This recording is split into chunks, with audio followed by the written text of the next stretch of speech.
First law of thermodynamics. First law of thermodynamics was given by James Prescott joule ने दिया था। किसने दिया था? जेम्स प्रेस्कॉट जूल ने दिया था। फर्स्ट लॉ ऑफ थर्मोडायनेमिक्स जो है वो बेस्ड है किस पे? कंजर्वेशन ऑफ एनर्जी पे बेस्ड है। कंजर्वेशन ऑफ एनर्जी क्या कहता है कि energy can nether be created nor can be destroyed. Energy को ना ही क्रिएट कर सकते हैं ना ही उसे डिस्ट्रॉय कर सकते, लेकिन एक फॉर्म से दूसरे फॉर्म में कन्वर्ट कर सकते हैं। फर्स्ट लॉ ऑफ थर्मोडायनेमिक्स से हमें कॉन्सेप्ट ऑफ इंटरनल एनर्जी का कॉन्सेप्ट मिलता है। अब फर्स्ट लॉ ऑफ थर्मोडायनेमिक्स आखिर है क्या? इसका स्टेटमेंट है कि फॉर अ क्लोज्ड सिस्टम, अगर कोई हमारे पास क्लोज सिस्टम है, अंडरगोइंग अ साइक्लिक प्रोसेस, तो नेट हीट इंटरेक्शन जो होगा वो इक्वल होगा नेटवर्क इंटरेक्शन के बराबर होगा। Net heat interaction is equal to network interaction के बराबर होगा। इसको कैसे लिखेंगे? Net heat interaction is equal to network interaction के बराबर होगा। ये कब के लिए है? या इसे ऐसे भी लिख सकते हैं, cyclic integral of D Q is equal to cyclic integral of, ऐसे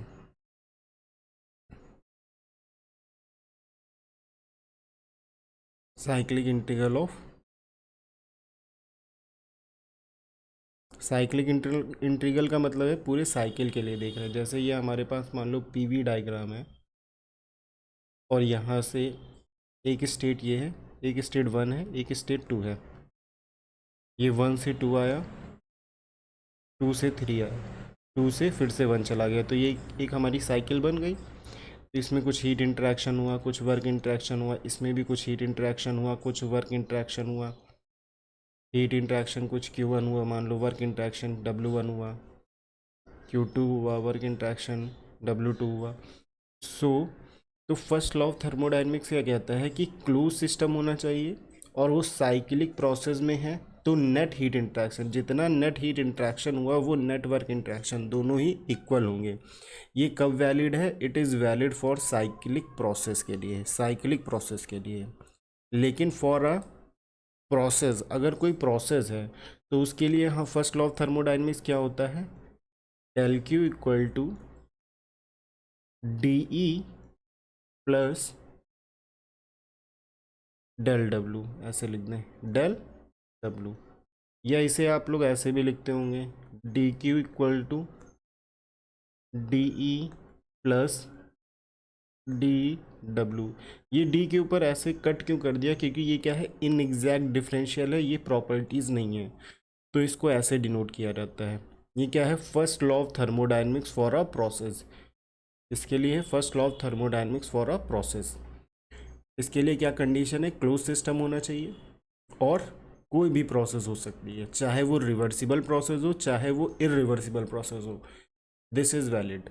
यहाँ पे जो ये डी ई है ये क्या है? एनर्जी है। कौन कौन सी एनर्जी है यहाँ पे?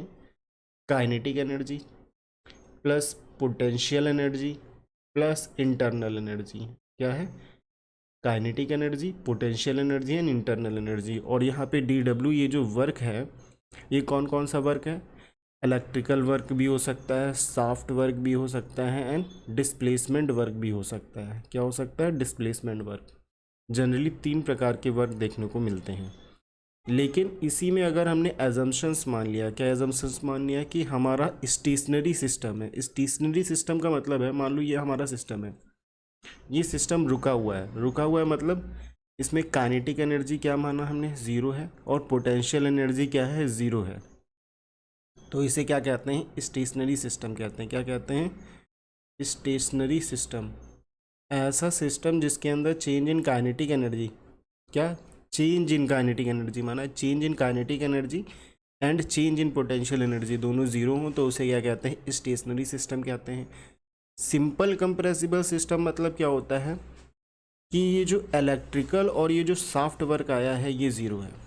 इलेक्ट्रिकल वर्क इक्वल टू 0 है और सॉफ्ट वर्क इक्वल टू 0 है, तो उसे क्या कहते हैं? सिंपल कंप्रेसिबल सिस्टम कहते हैं। सिंपल कंप्रेसिबल सिस्टम कहते हैं। क्या कहते हैं? Simple compressible system. Simple compressible system का मतलब इलेक्ट्रिकल वर्क सॉफ्ट वर्क 0 है, केवल डिस्प्लेसमेंट वर्क हो रहा है।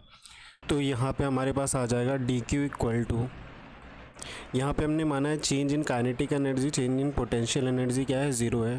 तो D Q equal to D U plus D W, वो भी कौन सा डब्लू है, डिस्प्लेसमेंट वर्क है, क्योंकि यहाँ पे हमने माना है इलेक्ट्रिकल वर्क और शाफ्ट वर्क ज़ीरो है, सिंपल कंप्रेसिबल सिस्टम है, ठीक है। और स्टेशनरी सिस्टम है, means change in kinetic energy and change in potential energy zero है।